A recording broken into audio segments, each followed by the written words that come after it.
Olá, muito bom dia. Mais uma vez, muito obrigado pela sua companhia. Está começando mais um programa Agronegócio e você vai ver agora. Volume de abate de bovinos no Brasil deverá subir para níveis mais próximos aos registrados no início da década. Mercado do frango vivo está estável há 15 dias. Eliminação dos impostos sobre exportações na Argentina trouxeram um efeito positivo para a produção agrícola. Marfrig decidiu deixar de utilizar carne bovina da raça Angus, certificada pela Associação Brasileira de Angus. Conectando o campo, uma tecnologia que vai auxiliar o empresário rural. Produção de frango no mundo deverá cair, segundo estudo americano. O agronegócio está começando.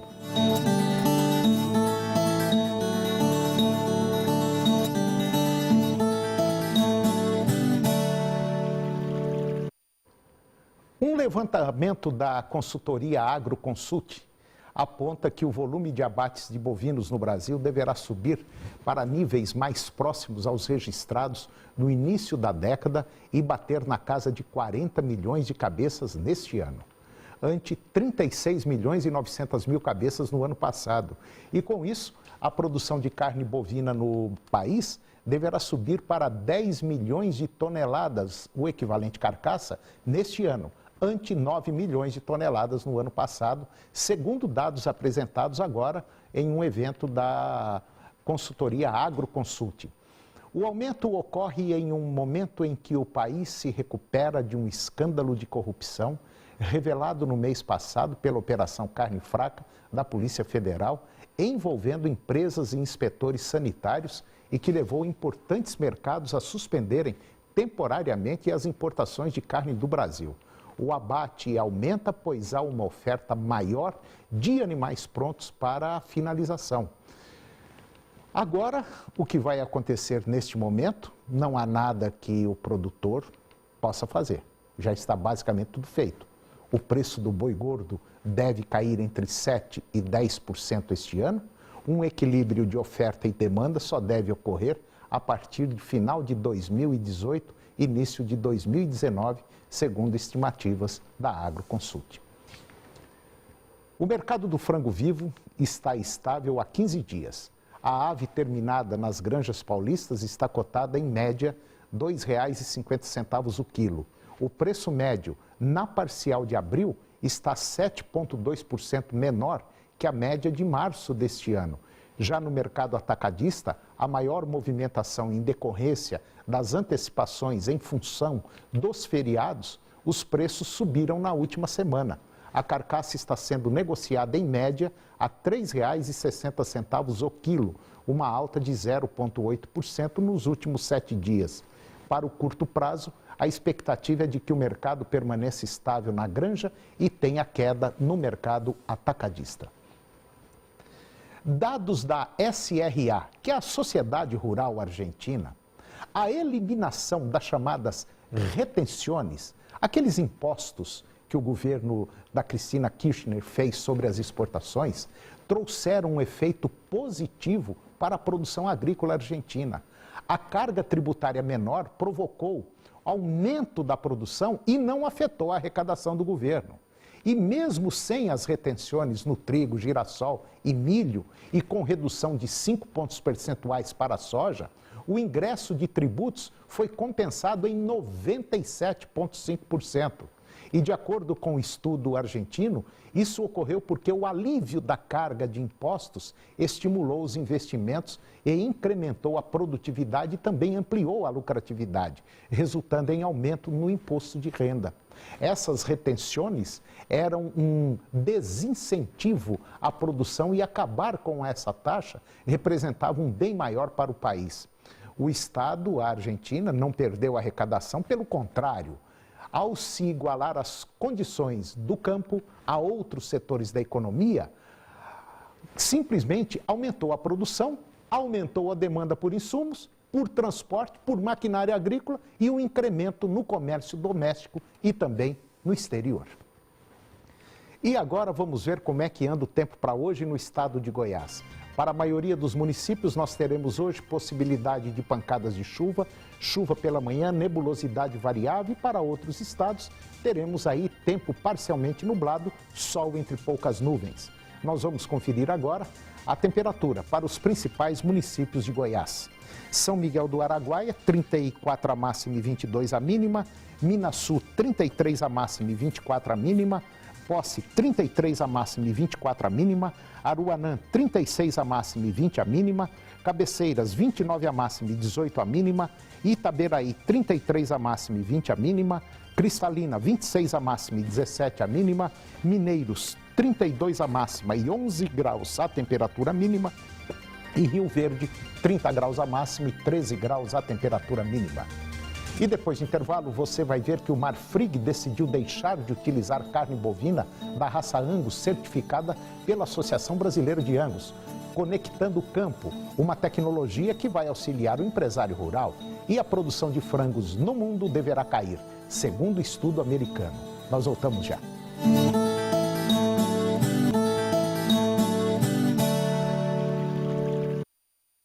A Marfrig decidiu deixar de utilizar carne bovina da raça Angus, certificada pela Associação Brasileira do Angus, nas unidades de Bagé, São Gabriel e Alegrete, lá no Rio Grande do Sul, além da unidade em Paranatinga, no Mato Grosso, segundo informações de uma nota conjunta da associação e também da Marfrig.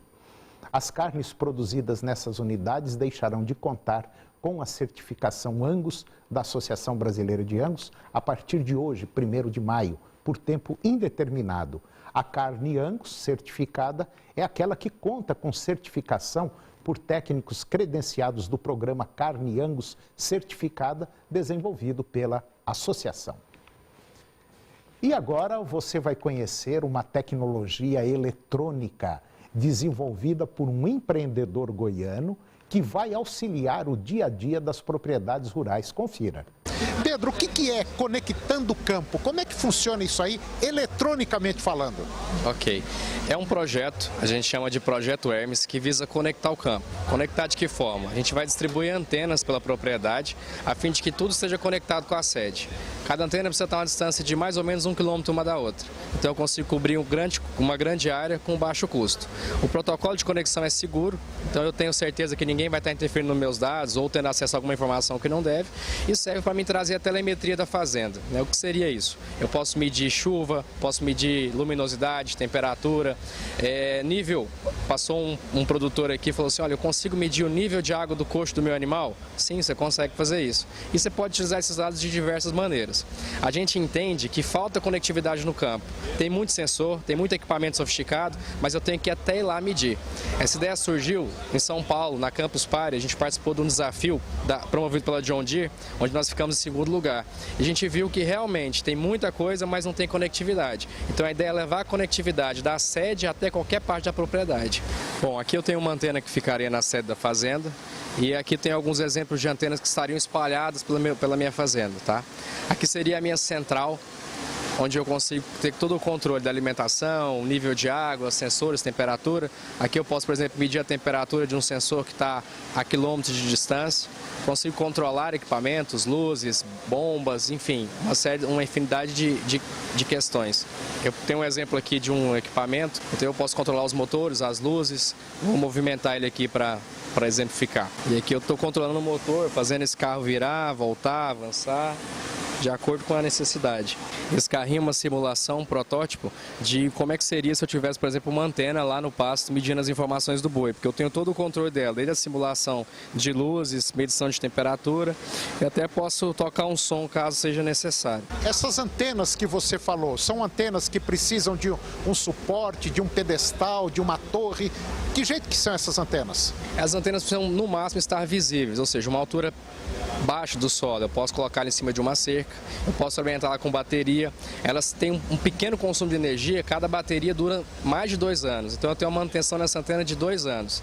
A gente nem chegou ainda a estudar a possibilidade de colocar energia solar, porque eu teria uma antena autônoma, porque a autonomia é tão grande, 2 anos, que ainda não chegamos nessa fase do projeto. Me dê um exemplo prático dessa conectividade no campo com esse equipamento seu. Vamos tomar como base um pecuária de corte, um rebanho que esteja no pasto. Como é que funcionaria isso? Perfeito. Nós vamos fazer um teste aqui na região no próximo mês, que consiste em um gado que já está com chip, né? Já tem chip RFID, então o gado eu já consigo ir com antenas lá e fazer a contagem desse gado. Nós vamos colocar essa antena nossa na sela do cavalo e o vaqueiro vai dar uma volta pelo pasto. Assim que ele passar, a contagem do gado já vai ser realizada e o produtor lá da sede ele vai conseguir acompanhar em tempo real o número de cabeças de gado que ele tem. Tá, e no caso de uma lavoura, por exemplo? Eu posso medir a umidade do solo, eu posso medir o índice de luminosidade, quanto está chovendo naquela área, naquela região. Enfim, as aplicações são as mais diversas. O interessante desse projeto é isso, a gente quer criar a rede, a gente quer conectar. A ideia vem do produtor, do criador. Eu, por exemplo, jamais tinha imaginado que era importante quantas vezes o gado vai até o coxo beber água. Teve um criador que passou aqui e falou, consigo fazer isso? Eu falei, consegue. Ele, então eu tenho interesse. Então a ideia é criar a rede porque as possibilidades são ilimitadas, né? Informação é poder. O que cada produtor, cada criador vai fazer com essa informação, aí é muito peculiar de cada um.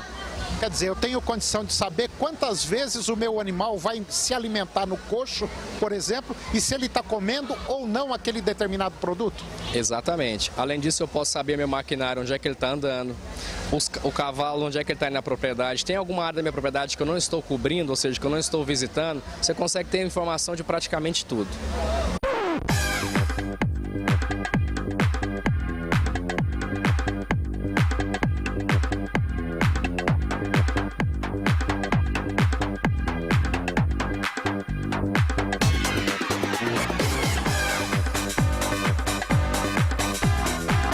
E depois do intervalo, nós vamos falar sobre a produção de frangos no mundo que deverá cair, segundo o estudo americano, e você vai conhecer novas plantas que auxiliam no controle da depressão. É um minutinho só.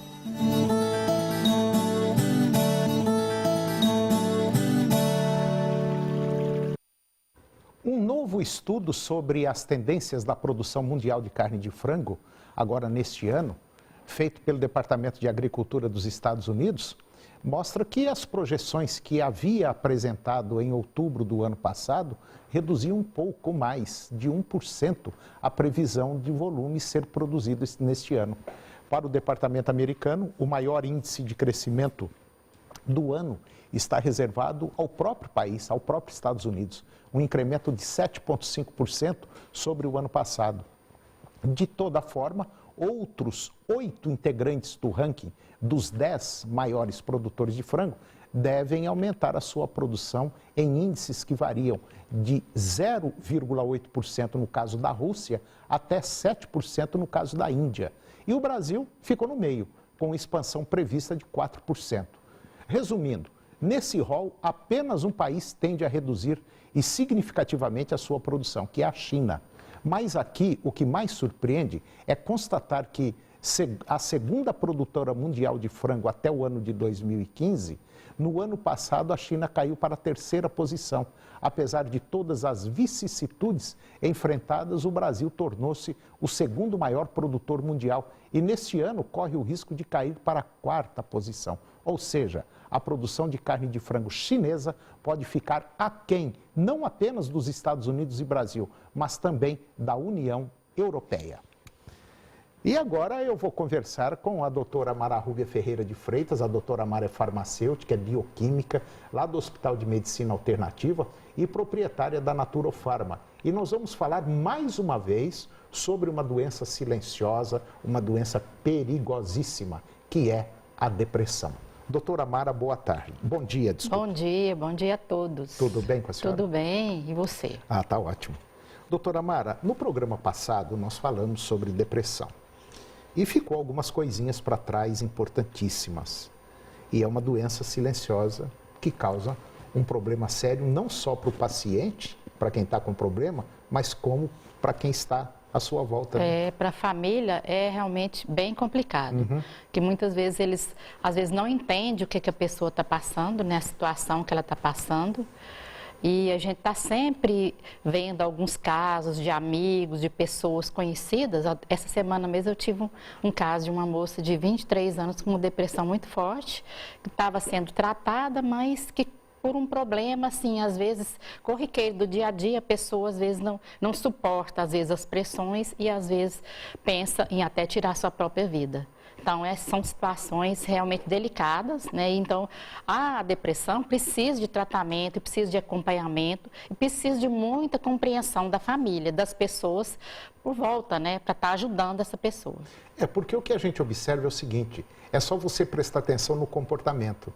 Quer dizer, começou a mudar, começou a ficar diferente, saiu da rotina, pode ter certeza. Tem alguma coisa envolvida. E aí, a família às vezes diz, não, isso é bobagem, isso é frescura, isso, sabe? Principalmente, assim, algumas pessoas, no caso, assim, eu acho que o homem tem uma maior resistência a aceitar um pouco a depressão. É verdade. Né? Não sei porque a mulher tem uma sensibilidade maior, o homem muitas vezes acha, não, isso não deve ser nada e tal, né? E com isso, às vezes, deixa passar uma doença ali por um longo período de tempo, às vezes a pessoa vai levando aquela doença e pode levar a complicações sérias, inclusive a morte. No caso do homem, o machismo geralmente impera, né? Impera. Ele acha que aquilo ali com todo respeito, é uma frescura e que aquilo é coisa passageira, é de momento e a coisa só vai agravando e ele não vai percebendo isso. Exatamente. Quer dizer, todo mundo percebe, menos ele. Menos ele. Né? E isso já está, assim, graças a Deus está mudando, né?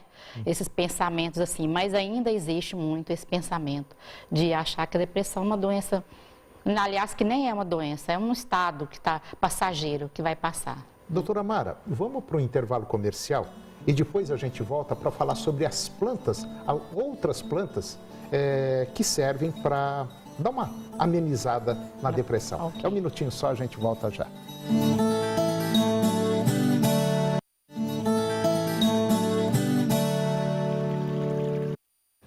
Eu estou de volta conversando com a doutora Mara Rúbia e nós estamos falando sobre o problema de depressão, que é um problema sério. E agora nós vamos mostrar as plantas que auxiliam no controle da depressão. Doutora Mara, no programa passado a senhora falou sobre várias plantas, a gente vai falar sobre elas novamente e vamos apresentar mais 4 que são muito boas.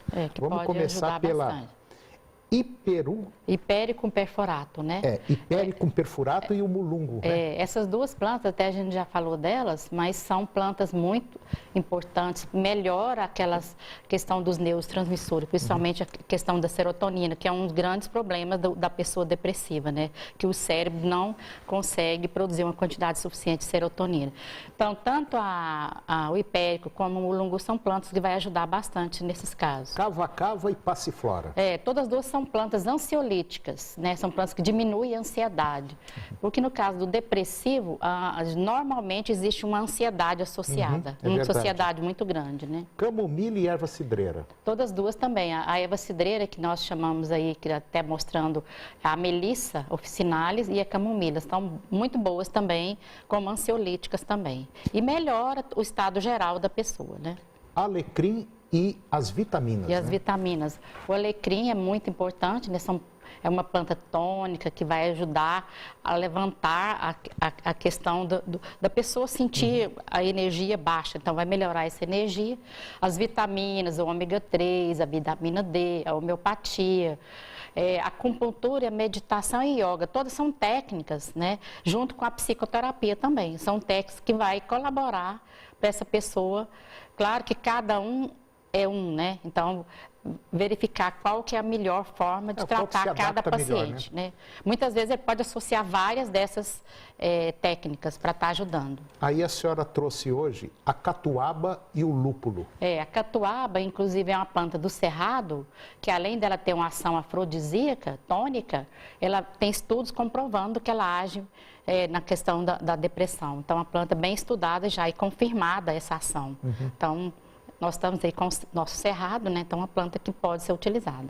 Melissa e valeriana. A melissa, E a valeriana também são plantas ansiolíticas, né? A valeriana é uma planta que tem uma ação muito boa na ansiedade. Então, ela vai melhorar muito essa pessoa nervosa ou ansiosa e que muitas pessoas que têm essa irritabilidade, muitas vezes pode ser uma depressão subclínica, né? Às vezes ela está ansiosa, está nervosa e ela pode ter uma depressão associada. E o corre-corre hoje, doutora Mara, também deixa a gente meio para baixo, né? O principal são as causas, são os gatilhos, né, que desenvolvem a doença. A ansiedade, o estresse, uma má alimentação, por exemplo, tem alimentos que melhoram o humor. Melhora a serotonina, melhora a dopamina, tem rica em triptofano, como a banana. A banana é uma fruta simples, né, que é muito boa, ajuda também. Então, a alimentação pode ser um grande adjuvante no tratamento da depressão. E o exercício físico. O exercício físico vai melhorar o estado geral da pessoa e vai melhorar muito a questão da ansiedade e depressão. Quer dizer, conserto tem, né? Conserto tem. Agora, a própria pessoa também tem que estar meio ligada, né, doutora? Ela tem que procurar autoajuda, né? Se autoajudar, porque não é só o outro que tem que ajudar, ela também tem que se ajudar. Senão É difícil. Tá certo. Bom, eu conversei com a doutora Mara Rúbia Ferreira de Freitas e nós falamos sobre, mostramos as plantas, falamos sobre a depressão. Doutora Mara Rúbia, mais uma vez eu agradeço a senhora pela participação aqui, muito enriquecedora, e até o próximo. Até o próximo. Obrigada a todos. E se você quiser saber mais sobre depressão, sobre plantas, basta você ligar para o telefone 62 39 42 7711 ou então pegar o livro Essência da Saúde. Lá tem tudo. E o agronegócio de hoje chegou ao fim. E eu termino com a seguinte mensagem: a moralidade é a melhor de todas as regras para orientar a humanidade. Um grande abraço, um bom dia e até o próximo programa.